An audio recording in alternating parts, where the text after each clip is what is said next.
à nos invités pour nous parler aujourd'hui de Fatou Diom. Fatou Diom, qui est une écrivaine franco-sénégalaise. Bienvenue à nos invités, Ken Ndiaye, Christine Oudard, donc Yves Marina qui fera la lecture des textes.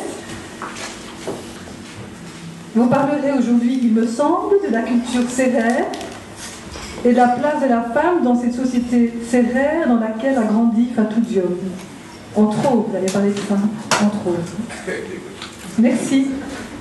Quand la foi pose son doigt péremptoire sur le curseur de la pensée, les bonnes âmes disent simplement Amen.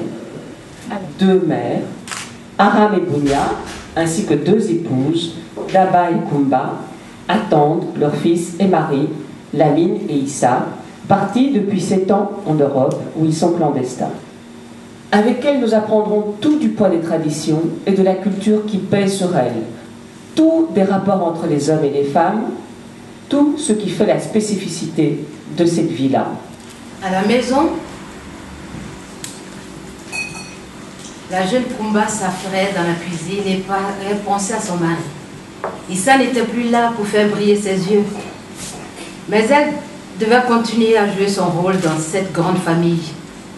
Elle devrait les laver sans rouspéter, en vertu du droit d'aînesse et des liens familiaux. Wagan, c'est le mari d'une des deux mères, Julia, et ils sont de retour de Dakar, dans leur village. Donc, arrivé au village encore auréolé de sa supposée réussite, il fut courtisé par ses parents et alliés qui lui signifièrent très rapidement le manque d'envergure de sa monogamie. Oui. La question du genre, de toutes ces thématiques absolument contemporaines là, ça c'est pour moi l'univers de Fatou Diom. Et moi je me rends compte qu'à chaque fois, la question de la polygamie revient dans pas mal de thématiques abordées par les auteurs de culture plurielle. Voilà. Et c'est vrai que c'est important parce que c'est un phénomène qu'on pensait révolu et qui continue à exister et qui même reprend de la vigueur, comme dirait Ken. Une fois, j'ai posé une question à un de mes amis, il avait 3 femmes. Il m'a dit non, l'islam me permet d'avoir 4. J'avais dit que mon rôle est compliqué ce soir. Je vais essayer d'assumer. Mais fondamentalement, je crois que la première intervention ici qui parlait du lien, hein, du lien social, là, je crois qu'elle est fondamentale.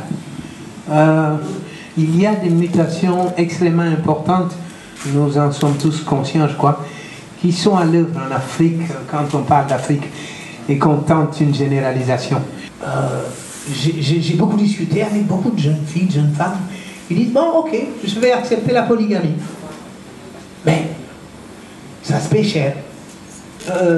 Cette démarche-là, elle est radicalement, fondamentalement différente de celle de ma mère. Ma mère ne se disait pas, est-ce qu'on peut oui ou non, est-ce qu'on a oui ou non le droit d'être dans un couple polygamique. Pour certaines femmes, encore une fois, et pour certaines choses de la vie, c'était même souhaitable. Hein? On peut en discuter, bien sûr, mais vous comprenez, mettez beaucoup de bémol à ce que je dis là. C'est une façon de dominer les femmes, hein. Pas une façon de contenir les hommes de leur envie de je ne sais pas quoi, mais c'est une façon de dominer les femmes. C'est difficile pour une femme d'être pour la polygamie.